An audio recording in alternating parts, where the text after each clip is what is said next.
بسم اللہ الرحمن الرحیم۔ نماز اشراق۔ اب دیکھیے جی، انسان کے جسم میں 360 جوڑ ہیں اور ہر جوڑ کے اوپر ایک صدقہ لازم ہے۔ شکرانہ اس بات کا کہ اللہ نے زندگی دی ہے، اور سبحان اللہ کہنا بھی صدقہ ہے، الحمدللہ کہنا بھی صدقہ ہے، کسی کو نیکی کا حکم دینا بھی صدقہ ہے، کسی سے اچھی بات کرنا بھی صدقہ ہے، صلہ رحمی بھی صدقہ ہے۔ اور ان سارے صدقوں کو اگر آپ 2 رکعت چاشت کی نماز پڑھ لیں تو وہ کافی ہوتی۔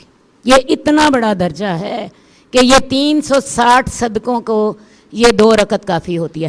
اب اسی نماز کا ہی ایک اور نام ہے چاشت کی نماز، اور اسی نماز کا ہی ایک اور نام ہے اوابین کی نماز۔ اگر آج کل سورج نکل رہا ہے 6 بجے، آپ نے 6:20 پر آپ نے 2 رکعت نماز پڑھ لی تو یہ تو ہے اشراق۔ اور اگر آپ نے 9 بجے نماز پڑھ لی 8:30 بجے تو یہ ہے چاشت۔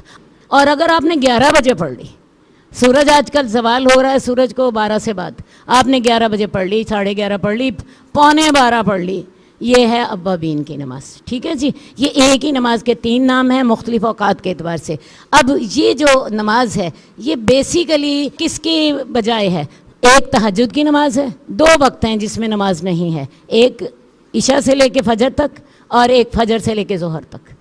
ایک وقت میں ہم سوتے ہیں اور ایک وقت میں ہم دنیا کے کام کرتے ہیں۔ اللہ نے کتنے خوبصورتی کے ساتھ سب کچھ پلان کیا ہوا ہے۔ اب یہ ہے کہ جس نے تہجد کی نماز نہیں پڑھی وہ چاشت کی نماز پڑھ لے۔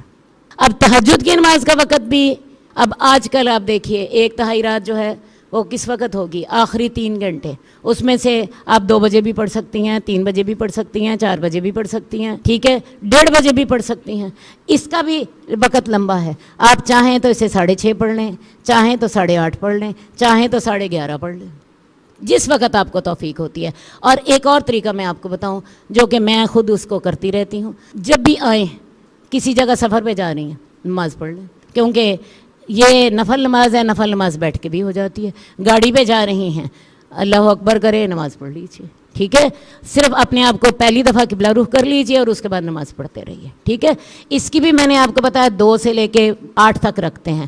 اب ایک اور طریقہ میں آپ کو بتانے لگی ہوں جس کو میں سوچتی ہوں کہ آپ کو ضرور ہی جس سے فائدہ اٹھانا چاہیے۔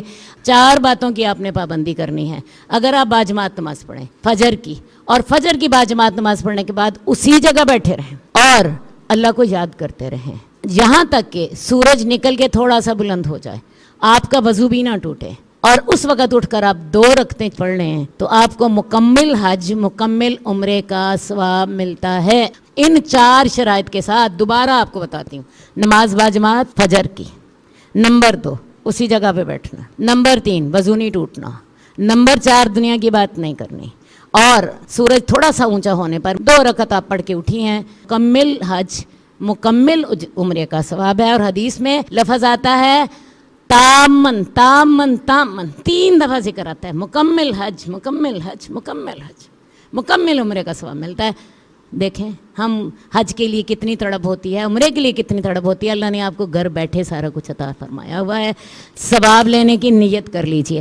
جئنا إلى الدنيا كي ندعو إلى الله لننشر الخير في الكون الذي حارى ونرسل العطر من روض الهدى الزاهي ويشرق السلم أنوارا وأنوارا جئنا إلى الدنيا كي ندعو إلى الله